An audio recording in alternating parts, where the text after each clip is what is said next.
announcements. Honorable members, before proceeding with the business of the day, I wish to inform the House that I have, in the exercise of the powers vested in me under Standing Order 77, decided that the House will deal with the suspension of Honorable First Member for Port-Louis Maritime and Port-Louis East, Mr. Shakil Mohammed, before proceeding with paying tribute to late Mr. Spitalienwell and to late Yusuf Mohammed. Honorable members, following the announcement made by the Deputy Speaker in regard to the suspension of the Honorable First Member for Port-Louis Maritime and Port-Louis East for the sitting of 10th December 2021 and the ensuing 4 sittings, I have to inform the House that I have now received a proper letter from the Honorable Member tendering his unreserved and unconditional apologies to the House. The Honorable Member has also made a request to resume his seat. The procedure governing such cases places a duty on the Chair to apprise the House of the contents of the letter emanating from the Honorable Member. I am tabling the letter. Honorable members, since it was the House which suspended the Honorable Member from the service of the Assembly, I have no authority in the matter at hand, and I leave it to the House for appropriate action. Thank you very much for your kind attention. Mr. Speaker, following your announcement of a receipt of a proper letter of apology from the Honourable First Member for Port-Louis Maritime and Port-Louis East, Mr. Shakil Mohammed, tendering his unreserved and unconditional apologies to the House, I beg under Standing Order 17-3 to take the time of the House for urgent business. Seconded. The question is that the Honourable Prime Minister be allowed under Standing Order 17-3 to take the time of the House for urgent business. Those in favour say aye, those against say no. Aye. The ayes have it. Mr. Speaker, having obtained your permission, I beg to move under Standing Order 29-1 to present a motion without notice. Seconded. The question is that the Honourable Prime Minister be allowed under Standing Order 29-1 to move a motion without notice. Those in favour say aye, those against say no. Aye. The ayes have it. Mr. Speaker, sir, in view of your announcement of a receipt of a proper letter of apology from the Honourable First Member for Port-Louis Maritime and Port-Louis East, tendering his unreserved and unconditional apologies to the House, I beg to move that the Honourable First Member for Port-Louis Maritime and Port-Louis East be allowed to resume his seat with immediate effect. Seconded. The question is that the Honourable First Member for Port-Louis Maritime and Port-Louis East, Mr. Shakil Mohammed, be allowed to resume his seat with immediate effect. Those in favour say aye, those against say no. Aye. The ayes have it. Sergeant at Arms, please invite Honourable Shakil Mohammed to join us.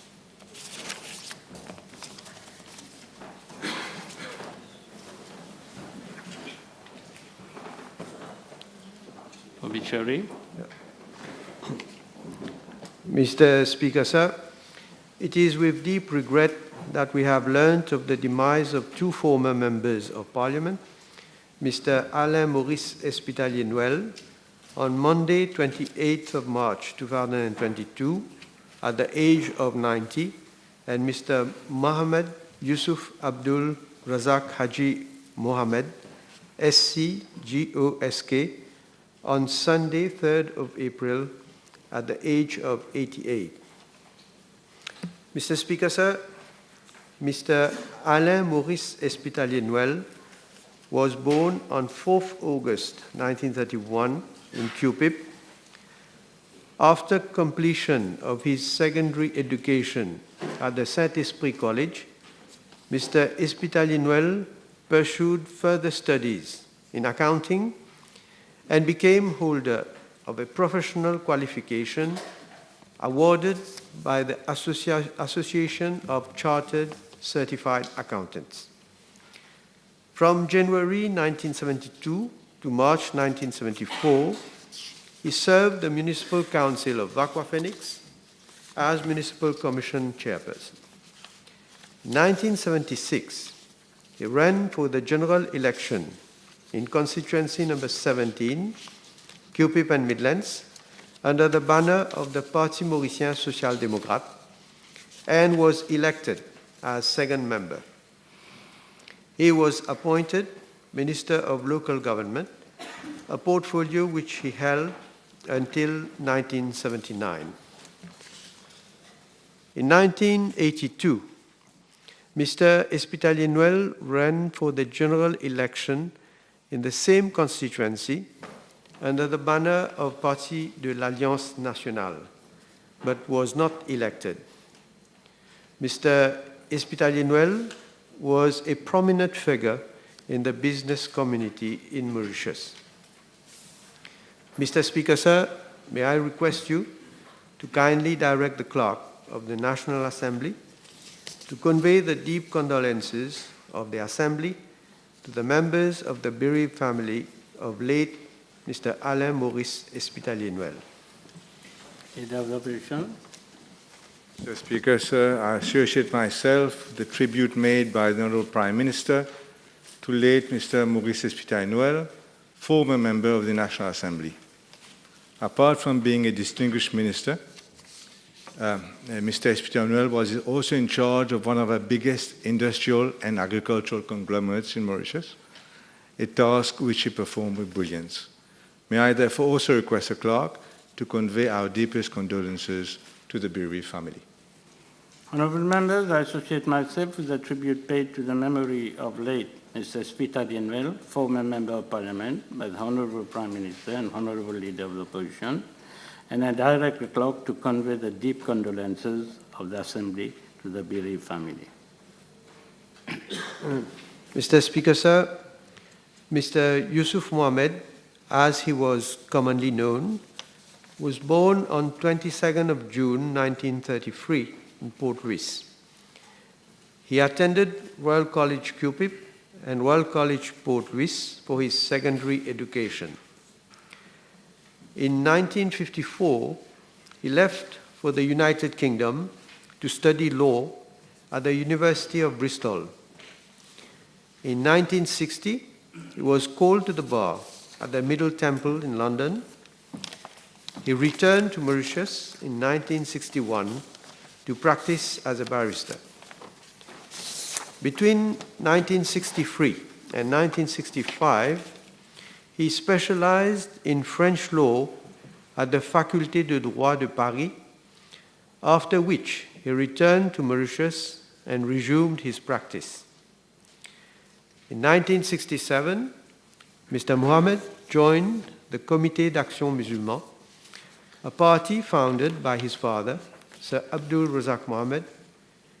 In the same year, he ran for the general election in constituency number 8, Quartier Militaire and Mocha, under the banner of the Independence Party, and was elected third member.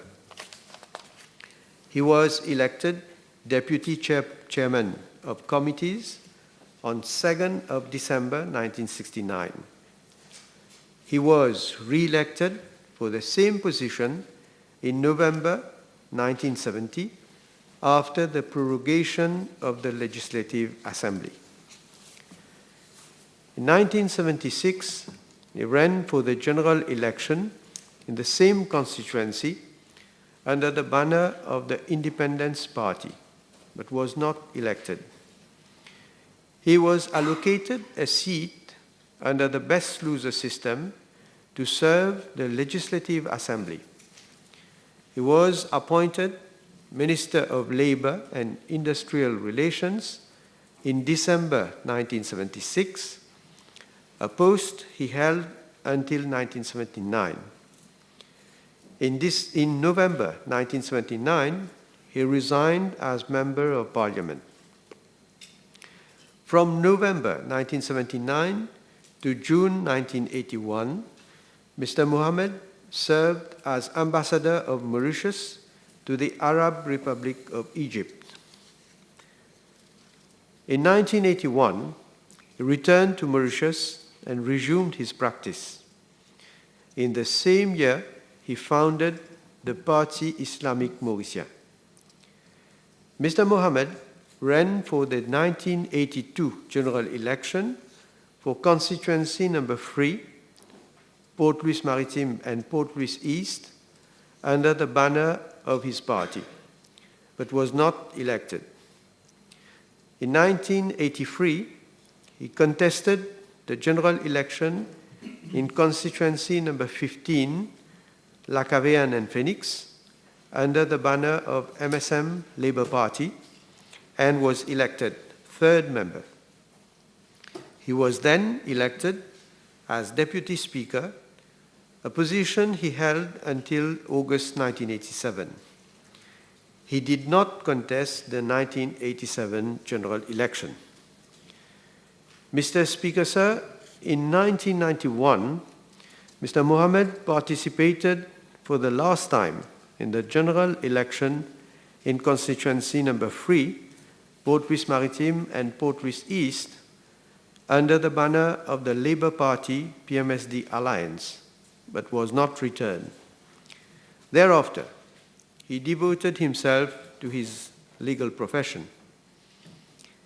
In July 1995, Mr. Mohammed was elevated to the rank of Senior Counsel, and on 12 March 2003, he was conferred the title of Grand Officer of the Order of the Star and Key of the Indian Ocean. In August 2010, Mr. Mohammed was appointed as Honorary Consul General for the People's Republic of Bangladesh, a post which he held until April 2013. Mr. Mohammed has had a long, fulfilling career in the legal profession. Mr. Speaker, sir, may I request you to kindly direct the Clerk of the National Assembly to convey the deep condolences of the Assembly to the members of the bereaved family of late Mr. Yusuf Mohammed. Mr. Speaker, sir, I associate myself with the tribute made by the Honourable Prime Minister to late Maître Yusuf Mohammed, Senior Counsel. Indeed, Mr. Speaker, sir, our country is grieving the loss of a great man, a good man, a brilliant lawyer, and a true patriot. During his 50 years at the bar, Maître Yusuf Mohammed has successfully defended some of the toughest cases, criminal cases in Mauritius. In particular, Mr. Speaker, sir, members of the PMSD will always be grateful to him, and we will never forget his defense of late Sir Gaëtan Duval during the infamous Azo Adelaide case in 1989. Maître Yusuf Mohammed was also an able and courageous minister, one of our youngest post-independence ministers. I also recall that he performed very well as Deputy Speaker of this House. May I therefore request the Clerk, on behalf of the whole opposition, to extend our deepest condolences to his wife, his daughter Nourina Lal Mohammed, and his sons and my colleague, Honorable Shakil Mohammed and Zakir Mohammed. Thank you. Honourable members, I associate myself with the tribute paid to the memory of late Mr. Yusuf Mohammed, former Member of Parliament, by the Honourable Prime Minister and the Honourable Leader of the Opposition, and direct the Clerk to convey the deep condolences of the Assembly.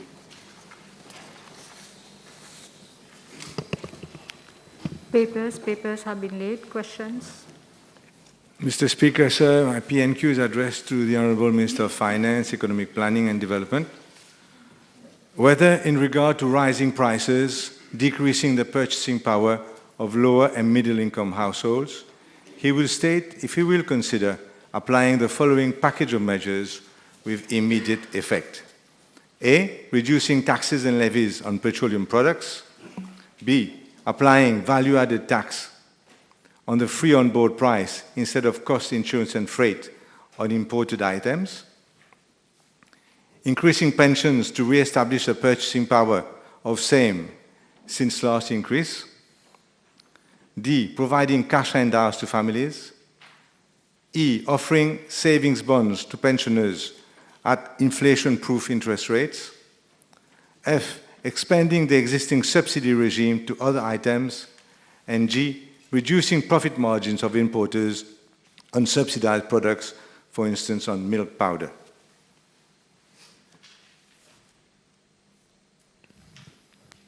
Monsieur le Président, permettez-moi tout d'abord de remercier l'honorable leader de l'opposition pour sa question.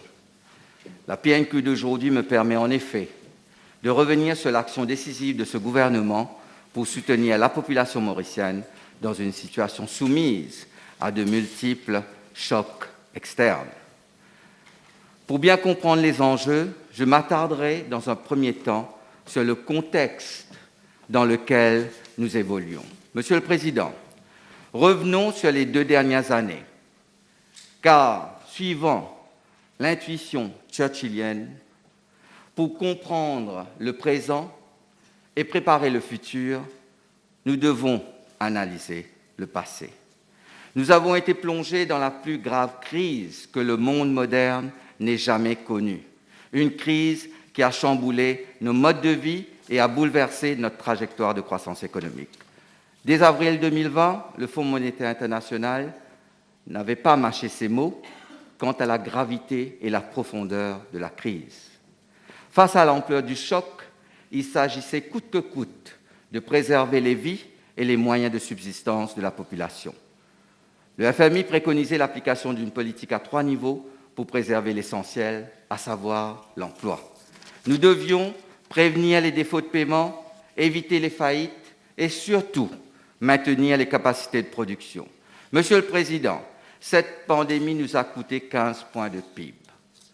Rendez-vous compte, nous sommes passés de presque 1,4 million de touristes en 2019 à 300 000 touristes en 2020 et seulement 180 000 touristes en 2021. Le secteur touristique n'a pas été la seule grande victime de la pandémie. Celui des exports de biens et services a lui aussi été lourdement affecté.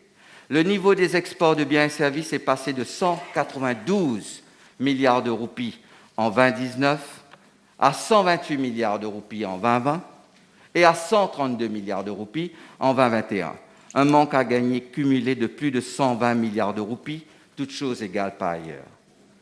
Vous vous rendez compte ? 3 milliards de dollars. C'est une chute d'exactement 33% des rentrées de devises, soit un tiers de nos recettes en Forex. Imaginons-nous la pression que cette situation a engendrée sur notre roupie, du jamais vu pour notre économie. Malgré les interventions de la Banque de Maurice et du fait de la forte demande en devises, avec une offre diminuée, nous avons connu une dépréciation de notre monnaie. Monsieur le Président, du côté de l'augmentation du coût de la vie, le phénomène d'accélération est mondial. Et pour preuve, l'inflation a été de 7,9% aux États-Unis pour les 12 derniers mois, terminant au mois de février 2022, soit le plus fort taux depuis 40 ans. 6,2% au Royaume-Uni, 7,3% en Allemagne, 9,8% en Espagne et 7,5% dans la zone euro, quand la limite est de 2%. Selon les derniers chiffres publiés, Maurice a connu une inflation de 5,2% sur les 12 derniers mois terminant au mois de février 2022. La Banque de Maurice estime que l'inflation en 2022 pourrait s'établir à 6,7%. Mais, en prenant en compte l'incertitude entourant la durée du conflit russo-ukrainien et son impact sur nos principaux marchés, il est vraisemblable que le taux d'inflation aille au-delà de ces projections.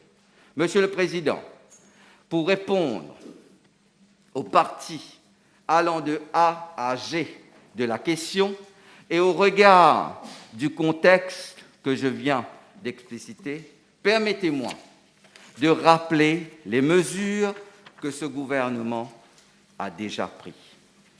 En effet, notre Premier ministre et son gouvernement ont toujours privilégié l'humain, car c'est le développement humain qui permet un développement économique équilibré.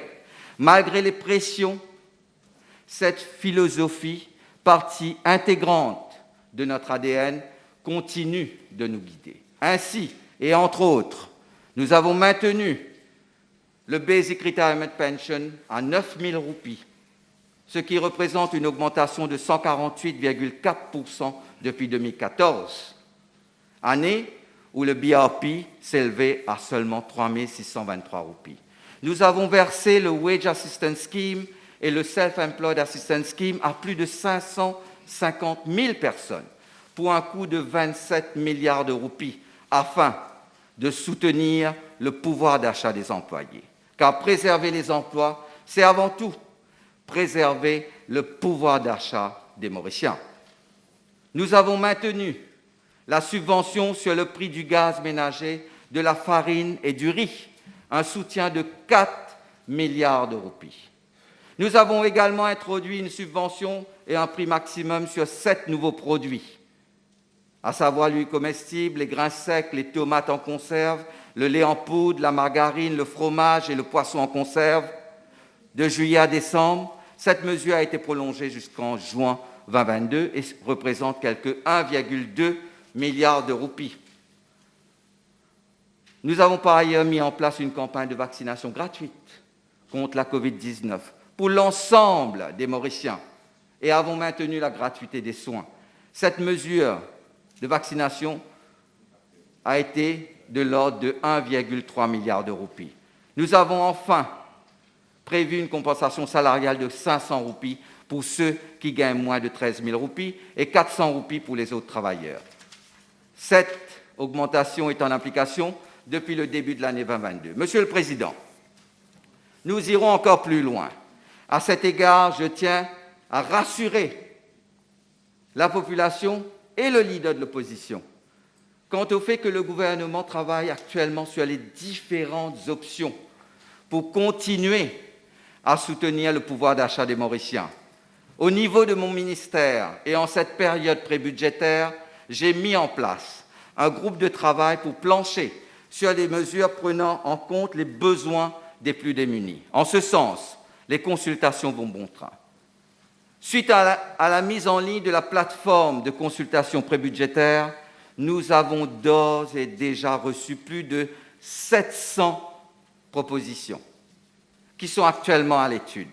Par ailleurs, afin que les consultations en présentiel qui ont débuté le 24 mars 2022 soient les plus fructueuses possibles, nous avons mis un point d'honneur à rencontrer l'ensemble des représentants des travailleurs, des opérateurs économiques et de la société civile.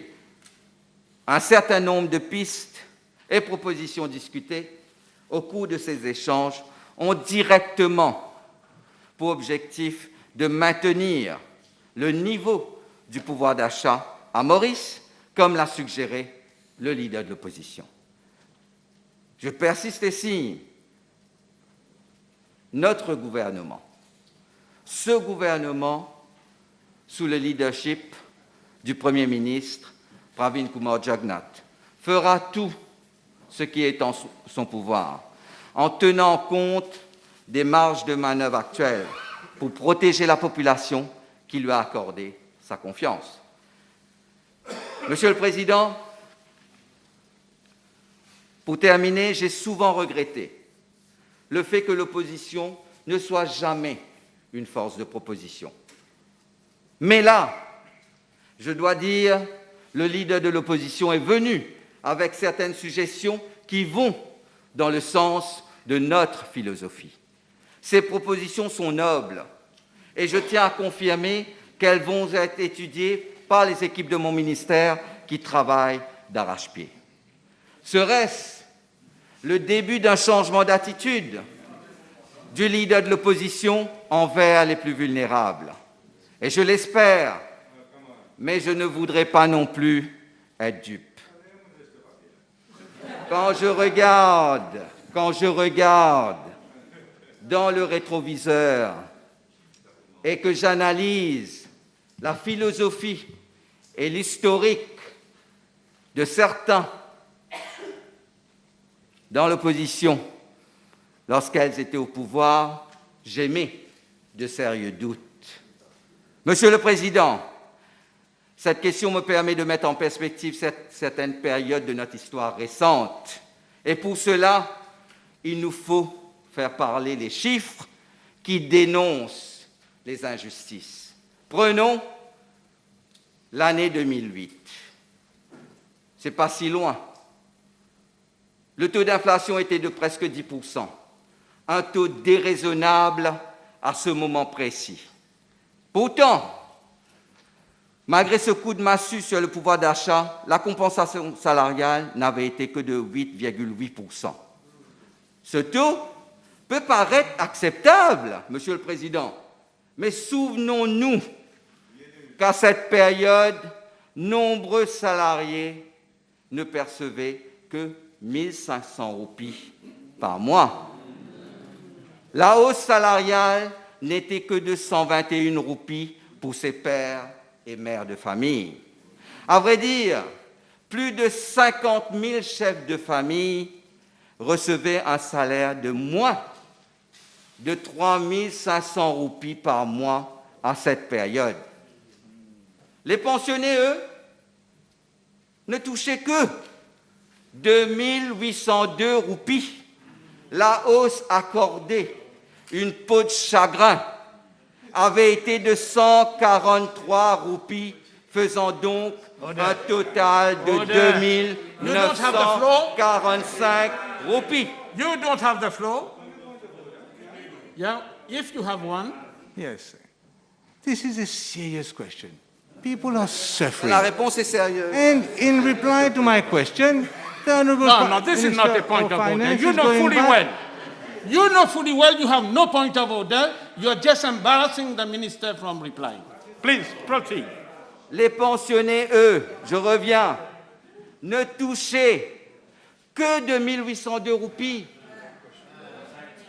La hausse accordée, une peau de chagrin, je le redis, j'hallucine quand je vois ce chiffre, avait été de 143 roupies, faisant donc un total de 2 945 roupies. Je dis bien 2 945 roupies. Et pourtant, et là, Monsieur le Président, c'est très important. C'est ça qui est important. Et pourtant, à cette époque, le prix du pain était à 2,50 roupies, contre 2,60 roupies actuellement. La boîte de sardines était à 22,23 roupies, contre 22,66 roupies actuellement. Le riz à 5,40 roupies, exactement comme aujourd'hui. Les lentilles noires, Monsieur le Président, étaient à 24,50 roupies, comme aujourd'hui aussi. Les dalles petits pois à 19,37 roupies, contre 14,57 roupies aujourd'hui. Le gaz à 300 roupies, contre 180 roupies actuellement. La farine à 13,59 roupies, contre 9,70 roupies, soit 40% plus cher qu'aujourd'hui. Le total des subsides à 2,2 milliards de roupies contre 8,2 milliards de roupies aujourd'hui. Il était important de donner ces quelques chiffres pour que la population puisse elle-même faire la part des choses et constater le traitement indigne qu'on avait réservé à ceux qui en avaient le plus besoin. Monsieur le Président, pour terminer, je tiens à souligner que la pension aujourd'hui à 9 000 roupies a été multipliée par 3 et le salaire minimum à 11 075 roupies, soit plus de 7 fois le salaire d'antan de 1 500 roupies. Ce gouvernement se tient aux côtés de ceux qui en ont le plus besoin, et sa philosophie s'inscrit dans les faits et dans le progrès. Merci, Monsieur le Président. Mr. Speaker, this subject is far too important for me to go on tit-for-tat politics with the Honourable Minister. Suffice it to say that his boss, the Prime Minister, was Minister of Finance in 2010-11. And as Minister of Finance, he gave the lowest ever rate of increase on pensions, not even 100 rupees, and the same to the lower paid 90 rupees, if my memory serves me well. So you should also look at yourself in the mirror. Mr. Speaker, sir. Put your question. Mr. Speaker, sir. Your question. I am putting my question, Mr. Speaker, sir. But you will also allow me to reply to some attacks that have been made, surely. But this Mr. is not Speaker, debate. sir. I'm sorry. Mr. Speaker, sir. Leader of the opposition, I am on my feet. You know fully well what is question time. You've been a minister, you're leader of the opposition. I will not allow any debate. First and foremost, let it be known. Mr. Speaker, nevertheless, attacks that are made must be responded to. I'm sure you will agree. Mr. Speaker, all the previous policies that have been made by this government have been completely wiped out by the depreciation of the rupee. As you will know, 46% against the dollar since the MSM came to power in 2014. All have been completely. You have no question? All so have been I will completely pass on wiped to another out. Member. All have been completely wiped out by general No mismanagement question. I of the will pass on economy. to another member. Just a moment, Minister. Please give me a moment. I'm going to come firstly to petroleum products.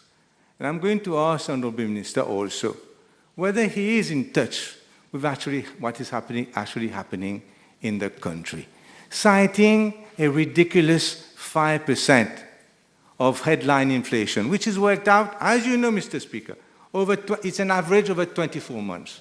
Instead of taking the much more relevant year-on-year inflation of 9%, if not more. Therefore, I'm going to ask the Minister, the situation is critical for the population. We cannot wait until the 1st of July for your new budget. So I'm going to ask you, as far as petroleum products are concerned, this government, the MSM government, has increased taxes on petroleum products by 8 rupees since coming to power in 2014. So I'm going to ask you whether you will not immediately remove these 8 rupees per litre of taxes that have been imposed since MSM came to power, which would put 4 billion rupees back into the pockets of consumers. That's my first question. Monsieur le Président, je tiens à rappeler au leader de l'opposition, lui qui regarde les prix des produits pétroliers, qu'en 2008, pour revenir à 2008, je reviens à 2008, c'est comparable, on peut comparer. Le prix du diesel était à 51 roupies 20. 51 roupies 20, quand actuellement c'est à 45 roupies. Et à l'époque, je reviens, le salaire minimum qu'il n'y avait pas, les gens touchaient moins de 3 500 roupies ou 1 500 roupies et les pensions étaient moins de 3 000 roupies. Je reviens concernant les propositions que vous avez faites. J'ai répondu, j'ai dit, on est en train d'analyser sur chaque proposition. Et je vous ai dit, je vous remercie pour ces propositions qui vont dans le sens de l'histoire, dans le sens du progrès social. On est en train d'analyser chaque mesure. Mais vous devez aussi, Monsieur le Président, le leader de l'opposition qui a été ministre des Finances, il sait très bien que pour chaque mesure, nous devons l'analyser, voir le coût et regarder comment on peut procéder. Parce que nous, notre philosophie reste, et je le redis, de protéger la population mauricienne, en particulier et surtout la population la plus vulnérable. Quand vous revenez sur les taxes qu'il y a sur les produits pétroliers, vous oubliez de dire que de l'autre côté, ce sont ces taxes qui ont permis de mettre 8 milliards de roupies sur la table pour les subsides. Presque 5 milliards de roupies de subsides rien que pour le gaz, le riz et la farine. May I remind the Honourable Minister that this money has also gone to finance tens of ministers going to Dubai Expo, the Mulnupiravir disaster, the Druze helicopter, the Côte d'Or Elephant Blanc, the Safe City Elephant Blanc, the Splashgate of last week, and the debacle at the Mauritius Investment Corporation. So this is where the actual money is going to, Mr. Speaker. So now I come to my next point, is that people all over the world, Mr. Speaker, governments are acting now because the minister may be cut off from reality. But people in my constituency and everywhere cannot make two ends meet, cannot eat 2 meals, decent meals a day. Those sending their children to school by van are now having to walk to school. What is the question? So the question, Mr. Speaker, is the next in concerning cost of living and the application of VAT. As you know, VAT increases substantially when you depreciate the rupee. And this has depreciated, Put your as I said. question. Mr. Speaker, I'm going to ask the Honourable Minister whether it is not now time to charge VAT on FOB, free on board prices, rather than on SCIF prices. This will have a dramatic effect on bulky items being imported, and it should be done now. That's my question. Monsieur le Président, encore une fois, je remercie le leader de l'opposition pour ces questions. Mais ce sont les mêmes questions, je crois. Si on relit la PNQ, ce sont les mêmes questions que j'ai déjà répondu en disant qu'il m'a posé ces questions ce matin et je suis en train d'analyser. Et que ces questions, il n'a fait que reprendre certaines suggestions et propositions des différents stakeholders qui sont en consultation avec le ministère des Finances concernant le prochain budget. Mais je tiens aussi à rappeler, parce qu'il ne faut pas oublier le passé, et ça c'est important, un chiffre, Monsieur le Président, un seul chiffre. En 2008, 50% de la population active percevait moins de 8 000 roupies. Et en 2008, cette partie de la population active n'avait reçu comme compensation, malgré une inflation de 10%, une compensation de moins de 300 roupies.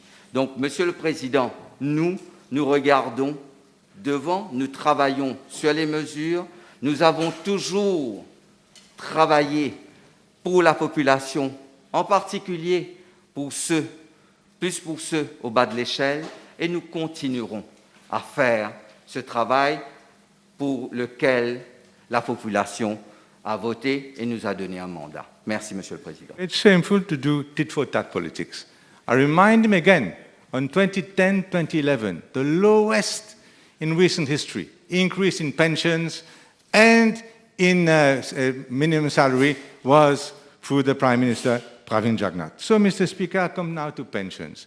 And Nanda Buddha and myself, we wrote the LIPEP electoral manifesto of 2014, which gave the huge rise in pensions. I have no lessons to take from the Honourable Minister.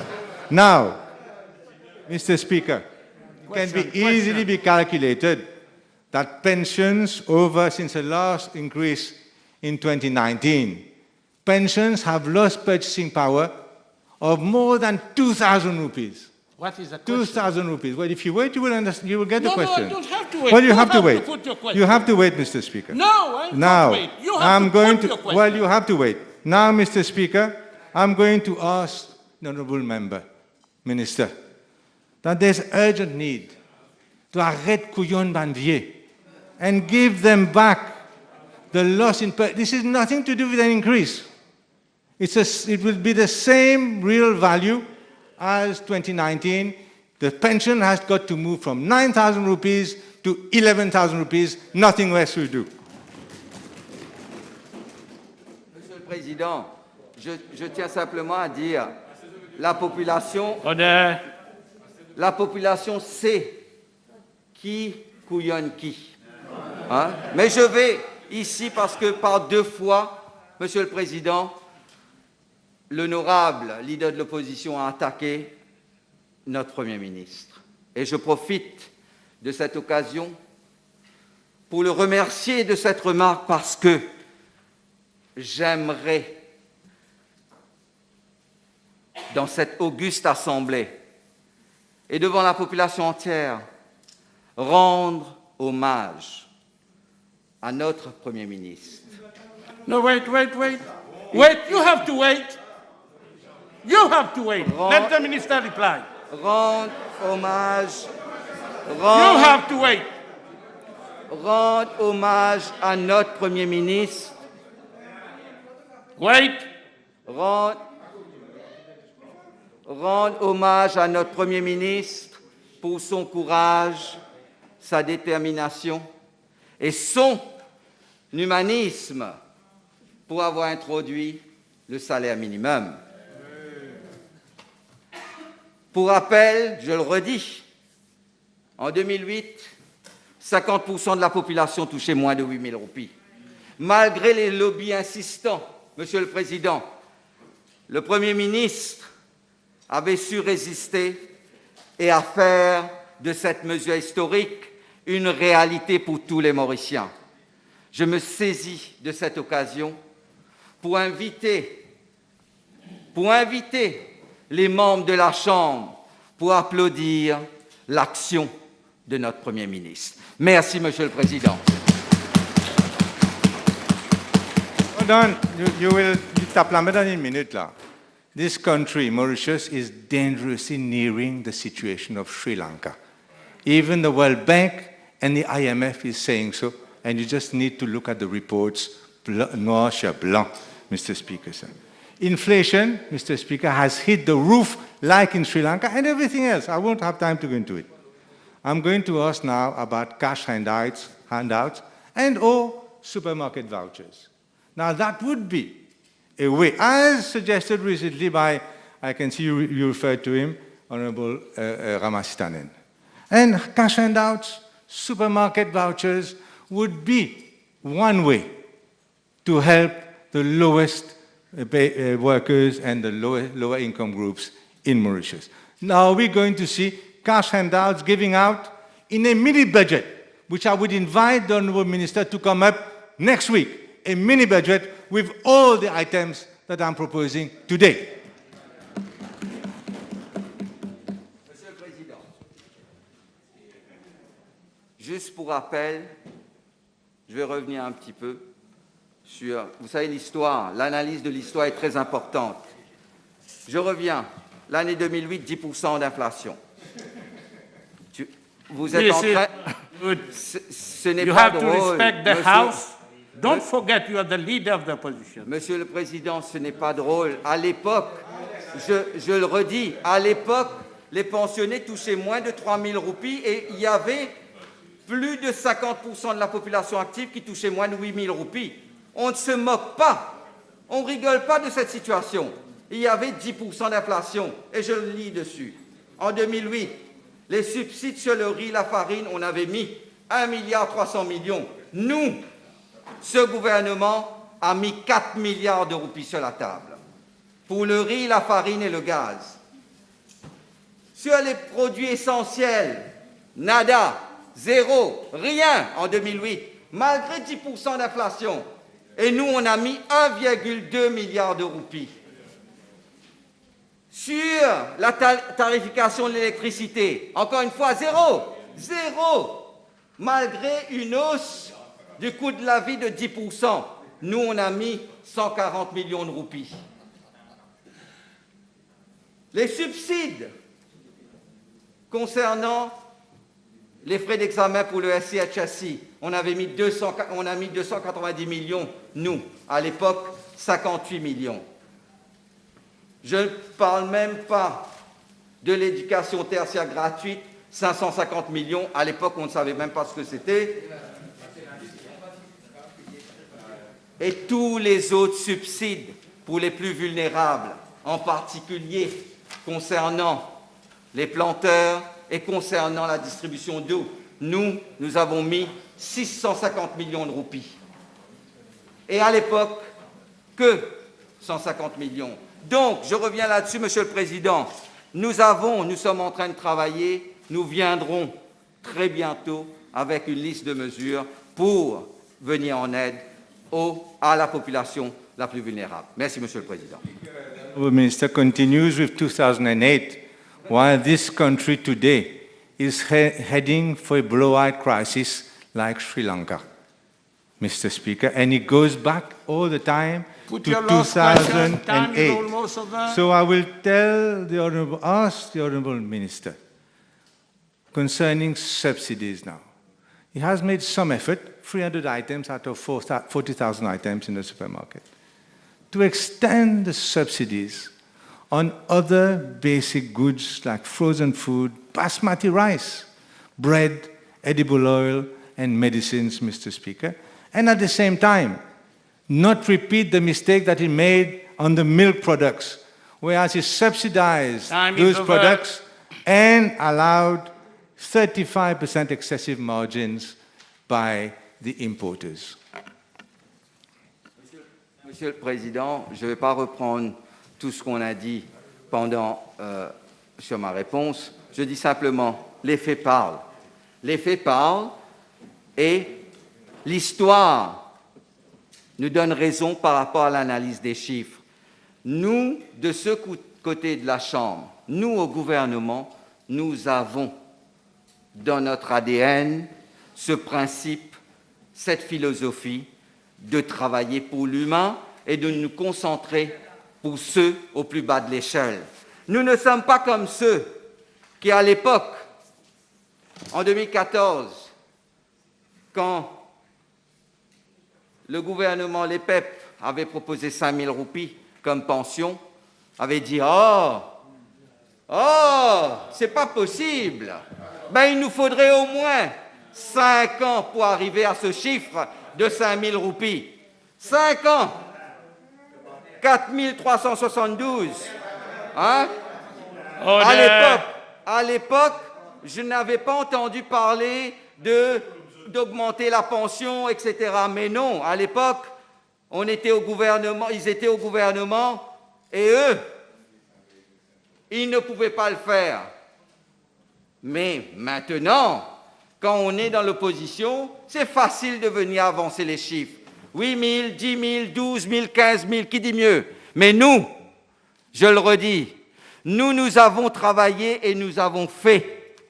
Et nous avons fait grâce à notre Premier ministre qui, lui, il dit ce qu'il fait et il fait ce qu'il dit. Merci, Monsieur le Président. Time is over by 3 minutes. Honourable members, the table had been advised that PQ B166 will be replied by the Honourable Prime Minister, that PQ B114, 116 have been withdrawn. Honourable Miao. Yes, B103. Mr. Speaker, sir, as the House is aware, there are currently 2 main infrastructural development projects that are being implemented for improving sea and air connectivity to Agalega, namely the construction of a new airstrip and a jetty, together with the associated infrastructure. These projects are being executed by Afcons Limited and are being entirely financed by the Government of India. Mr. Speaker, sir, in regard to the new airstrip project, I am informed that 85% of civil works have been completed. The remaining civil works related to the airstrip are expected to be completed by September 2022. However, the works on associated infrastructure, such as air traffic control tower, passenger terminal building, aircraft hangar, and electrical substation, were severely affected due to lack of mobilization of specialized manpower resulting from COVID-19. Building works for the associated infrastructure are expected to be completed by January 2023, while communication and air traffic control equipment installation and commissioning are expected to be completed by June 2023. Mr. Speaker, sir, in regard to the jetty, I am also informed that around 77% of civil works have been completed so far. However, considering the recent cyclonic disturbances and the prevailing harsh sea conditions, there could be a delay in completing the civil works, and the expected new completion date is December 2022. Works related to the associated infrastructure for the jetty project have been impacted by delay in movement of workers and are now due to be completed by April-May 2023. Mr. Speaker, sir, in my reply to PQ B76 on 30th of March 2021, I informed the House about the following projects which Afghans Limited was implementing as part of its CSR for the benefit of all Agalians. A prefab building comprising of 2 classrooms and a staff room for the Jacques Le Chartier Government School at Village 25, including 5 additional toilets for the students and staff. All facilities at the Medical Center of Afghans Limited, such as blood tests, X-ray, ECG, and ambulance, are extended free of cost to the local residents. And repair and maintenance of existing trucks, including the one from the existing jetty at Village 25. I am informed that these projects have been completed. Mr. Speaker, sir, I am further informed that, in addition to those projects implemented as part of its CSR, Afghans Limited has undertaken several other projects under its Community Development and Social Outreach Program. These projects include the following: widening, straightening, and leveling of the 7-kilometer road between Village 25 and La Pointe. The improved road was inaugurated on 25th of December 2021. Provision of water supply for washroom and toilets in the primary school situated in North Agalega. Employment of 17 local youth by Afghans Limited. Few of them are also being trained in masonry, electrical, and mechanical trades. Construction of a football ground along with changing rooms at Village 25. The new football ground was inaugurated on Christmas last year. Renovation of North Agalega Catholic Church. The renovated church was also opened on the occasion of Christmas last year. A cleaning of septic tanks by villages by Afghans Limited, sewage sucker machine. Providing assistance to medical staff for the COVID-19 vaccination program, including provision of a 40-feet containerized accommodation to be used as COVID isolation facility with external toilet and bathroom. Organization of summer workshop for school kids during summer vacation with the participation of around 100 children from the North and South Islands. Construction of an open gymnasium at Village 25. The gymnasium was inaugurated on 12th of March 2022, and order already placed for the supply of a coconut extraction unit for Agalega. Mr. Speaker, sir, I am also informed by the Outer Islands Development Corporation that it is proceeding with the implementation of a refugee center in the South Island, for which an amount of 40 million rupees has been provided under the COVID-19 Project Development Fund. The project is currently at tender stage.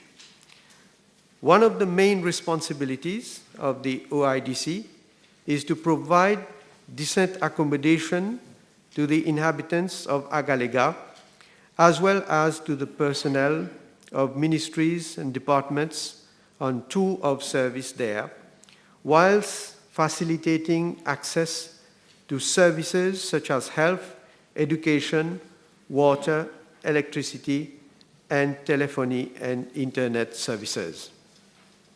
In this context, following a request made by the OIDC, the National Housing Development Company Limited is proposing to construct 50 housing units at Agalega.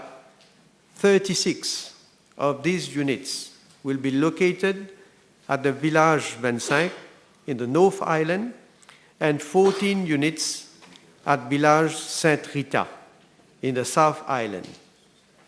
The project will include other associated infrastructure such as individual rainwater harvesting system for each housing unit and a desalination plant and a photovoltaic system for each housing site. It is expected that tenders will be launched by end of April 2022 and the construction project will be completed by July 2024. Mr. Speaker, sir, I am further informed that a master plan 2020-2024 for Agalega has been prepared by the Ministry of Housing and Land Use Planning in collaboration with the OIDC.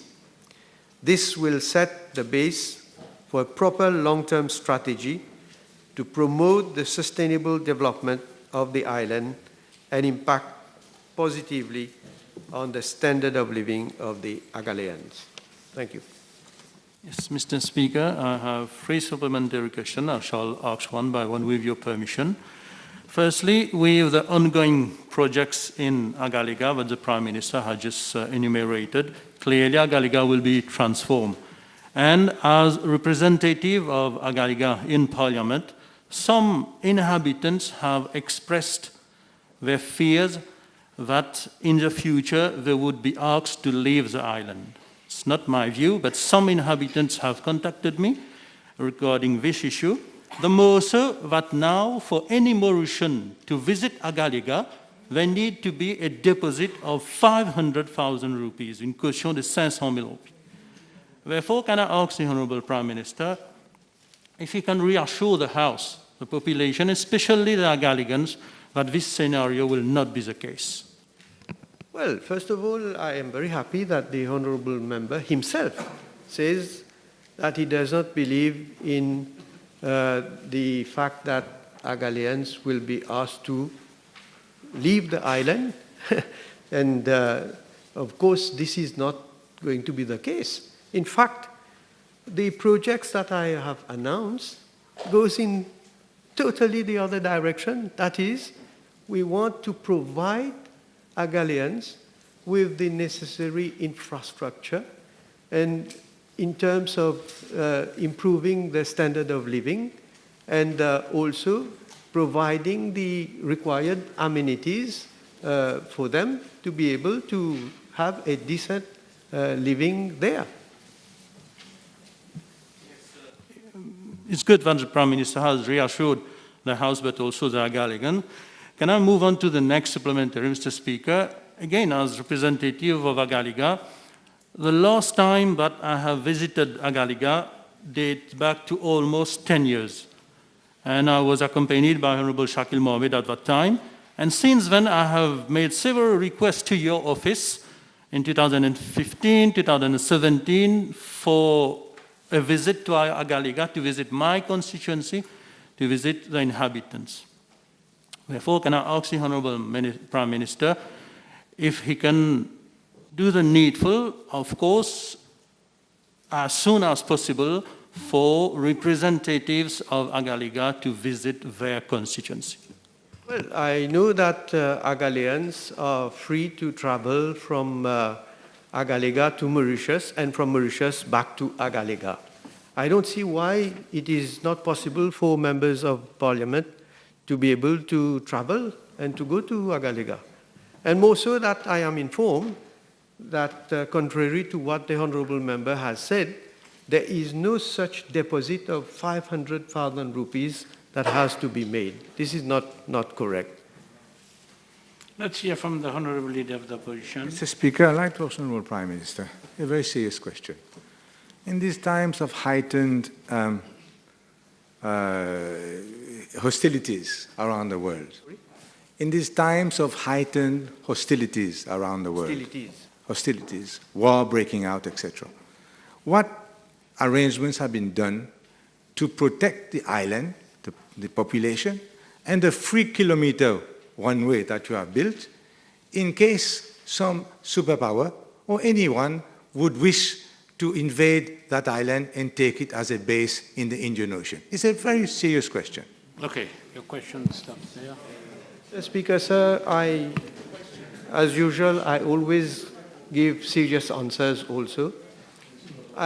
So far, I have no indication that either Mauritius or any island which Mauritius is presently occupying, that is Agaliga, is being threatened by foreign invasion.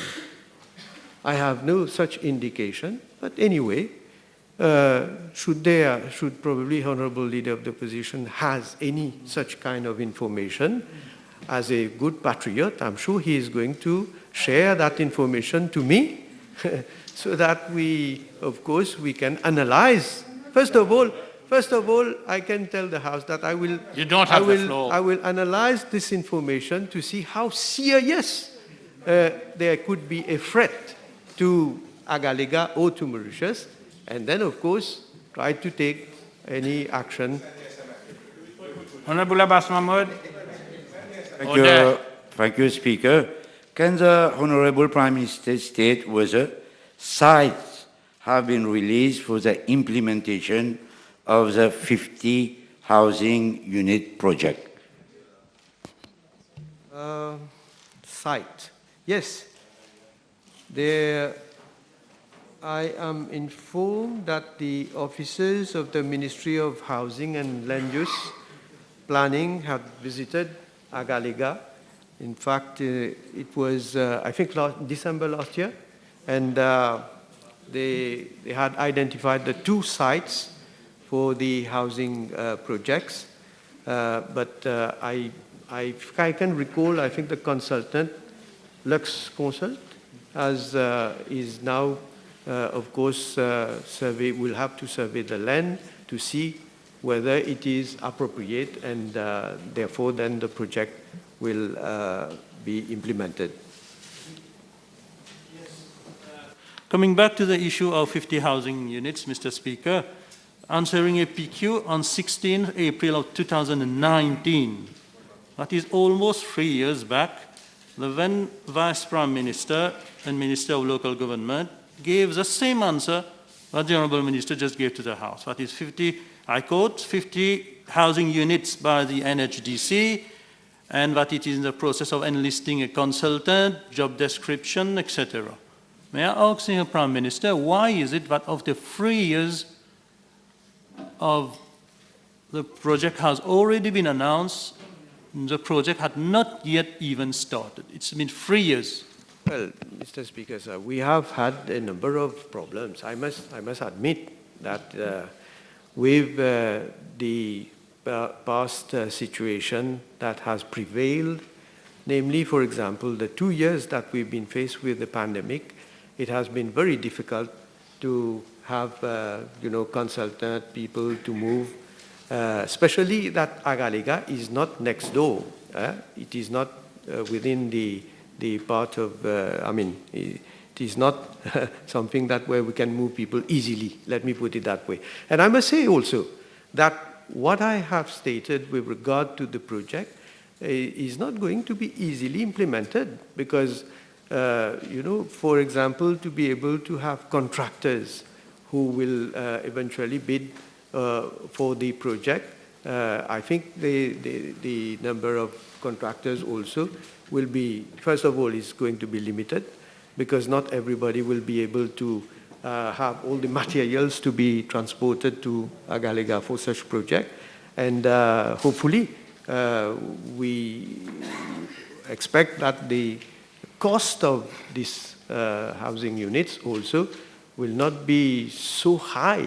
So all this has to be analyzed. But I must say we are determined.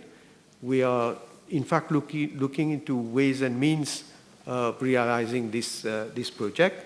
And I hope now when the situation will be back to a certain normality, and then I hope we can therefore try to, we'll do our best to move forward as quickly as possible.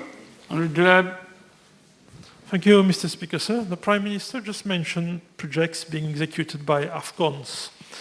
Can the Prime Minister inform the House whether there's any monitoring being done by relevant authorities regarding the environmental impacts of those projects? Thank you. Yeah, Mr. Speaker, sir, let me inform the House that the works on the island of Agaliga are being right now supervised by the Consultant Rights Limited, whose team also consists of an environmental engineer. Moreover, the contractor, on its part, has a dedicated health, safety, and environment team consisting of 17 members to supervise the environment aspect of the project. And in addition to the supervision which is exercised by the Consultant Rights Limited, the environmental impacts are being monitored by the relevant Mauritian authorities as well. As a matter of fact, a team of officials from the Ministry of Environment, Solid Waste Management and Climate Change, Ministry of Housing and Land Use Planning, and members of my office also effected a site visit to Agaliga from 29th of September to 7th of October 2021. And following the site visit and meetings that were held with AFCONs Limited and Rights Limited, the team had observed that there was good housekeeping in general and that measures were being taken to minimize the impact of the works on the surrounding natural environment. The team has also made a few recommendations and had requested AFCONs to submit quarterly reports to the Ministry of Environment, Solid Waste Management and Climate Change for monitoring purposes. I am informed that the contractor has taken appropriate mitigating measures following the observations that were made by the environmental monitoring team with respect to risk of flooding in the new residential building and wastewater collection and treatment.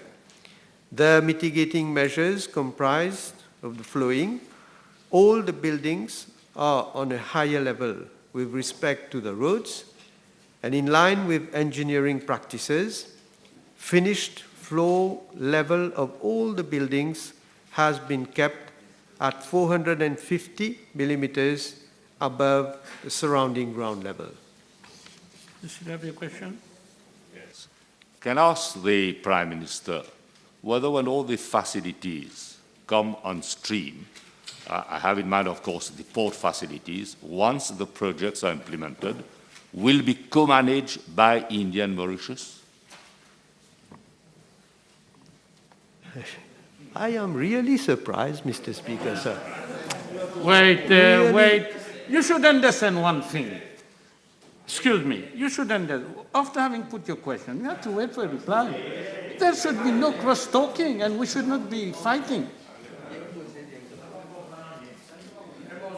Order. I can understand why he cannot listen silently to my answer. He He puts will, a he question, will. I've He listened promised to he him. will. Don't you worry. He promised. Carry Good. on. I was saying I'm really surprised. If I can recall, Mr. Speaker, sir, every time that this matter has been debated and discussed in the House, I can recall particularly Honorable Arvind Bulel having taken strong objection each time, saying that, alleging that all sorts of things that we have given up, sovereignty, that let We are me in the answer. temple of democracy. I am reminding you, you have forgotten. Alleging all sorts of things that, you know, we have even given up sovereignty, let alone that we have given the island. We have given sovereignty to India and so on. This has, I can recall and I can mention a number of instances where you have made such allegations. And I have always said, and I have... We are in the temple of democracy, please. Make sure... Exception, yes. I haven't given you the floor. It's not because you say point of order, you have the floor. Learn that. I must give you the floor. And let me remind you, if your point of order is fraudulent, I will not allow it. Carry on. Fraudulent? The word used by the Prime Minister is uncalled for and unparliamentary. Where is the allegation? I've put a question. I'm simply seeking a simple answer from a responsible Prime Minister. There is no point of order, please. Excuse me. Continue. Well, Mr. Speaker, sir, I can quote Hansard, where you have made such statements to this House. Please. I will. You are in the temple of democracy. You are not respecting the temple of democracy. So, Mr. Speaker, sir, I was saying that. So that was what has always been the stand. I'm talking about Honorable Bulel. I'm not talking about the Labour Party. Honorable Bulel. Now, I have always, first of all, said that those allegations are false. They are frivolous. And that I have always reassured the House that those infrastructural developments, once completed, I'm talking mainly of the airstrip and the jetty, they will be fully under the control of the authorities of the Republic of Mauritius, namely the Department of Civil Aviation for the airstrip and the Mauritius Ports Authority for the jetty. Now, I am surprised today the Honorable Bulel is making like a 90-degree turn, saying that now we have to co-manage with India. So I leave it to the people to conclude the different stands that are being taken by the honourable member, but there's not.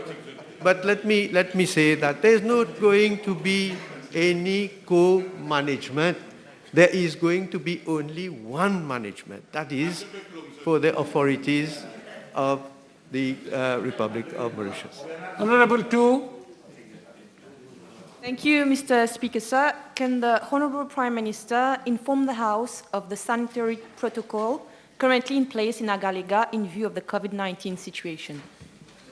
Yes, Mr. Speaker, sir, the protocol has been, of course, amended at different times. In fact, any passenger, including public officers or anyone, crew members, traveling from Mauritius to Agalega, they have to comply with the latest protocol that is in place. That is a mandatory 7 days quarantine if vaccinated, or 14 days quarantine if unvaccinated, in a quarantine facility which is recognized by the Mauritius Tourism Promotion Authority, and a negative PCR test result on day 0 on admission in the quarantine center and on day 4 or day 14 prior to boarding of the vessel. And if the PCR tests are negative, the passengers will embark through a corridor from the quarantine center to the ship under the supervision of the police and health inspectors.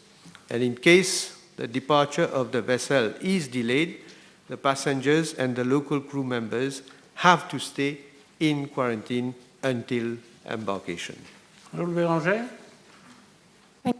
The Honorable Prime Minister was talking about monitoring reports.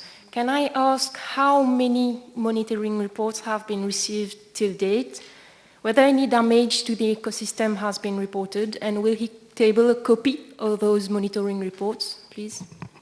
Well, just to reply to the last part of the question, these monitoring reports are not to be tabled.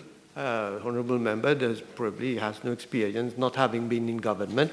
These are for the internal use, one. Secondly, I have just replied that the last visit of the monitoring team has made certain observations. First of all, they have seen that there is good adherence to the different conditions that have been laid in the report.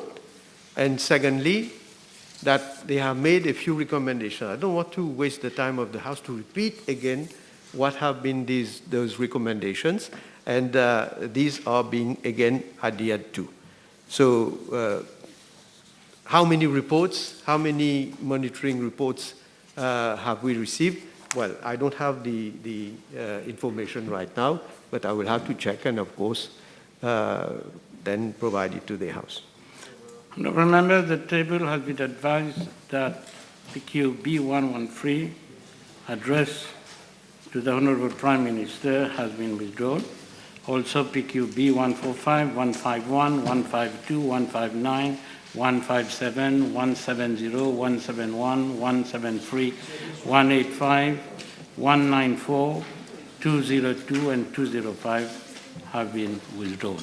Last supplementary, Honorable Mayotte.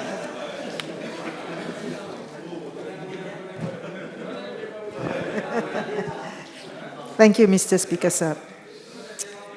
Can the Honorable Prime Minister state whether Agalians have made requests to develop some small and medium enterprises on the island? Well, fortunately, I didn't close my file. Well, Mr. Speaker, sir, I am informed that on 17th of February, 2022, a meeting was held under the chair of the Acting Permanent Secretary of the Prime Minister's Office regarding the possibility of developing SME sector in Nagalega.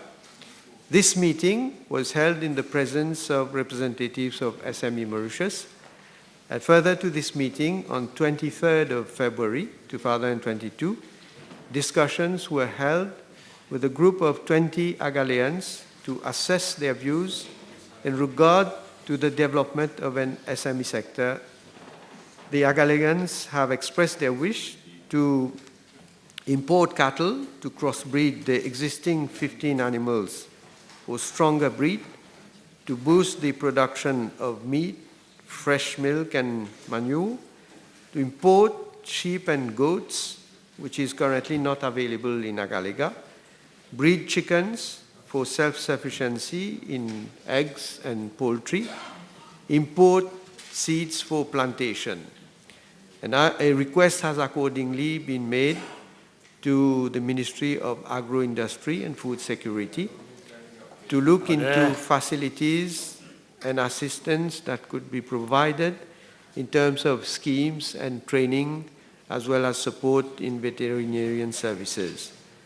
Additionally, I'm told that the development of an SME sector in Nagalega was further reinforced with a brainstorming organized by the Agalega Island Council and the SME Mauritius Limited on 28th of March of this year under the chair of Mr. Ginou Alfred, the chairperson of Agaliga Island Council. Exceptionally, I'm giving you the last question since you're the mover of the question. Because you're the mover of the question. Yeah, it must be my birthday today. Yes. Coming back to the issue of deposit, when I said that there was a deposit of 500,000, in fact, there was une proposition de l'OIDC pour une caution à travers une obligation d'une garantie bancaire de 403 000 roupies et non pas 500 000 roupies. But this was suspended through an announcement by the Honorable Prime Minister in Parliament, which dates back to 15 December 2020. Therefore, can I ask the Honorable Prime Minister if this can be lifted indefinitely? The Honorable Member has already answered the question. Now, whether it is lifted indefinitely, it is lifted. There's no such condition right now, until, of course, we will see in the future. Time over, and honorable members, I'll break here for 1.5 hours.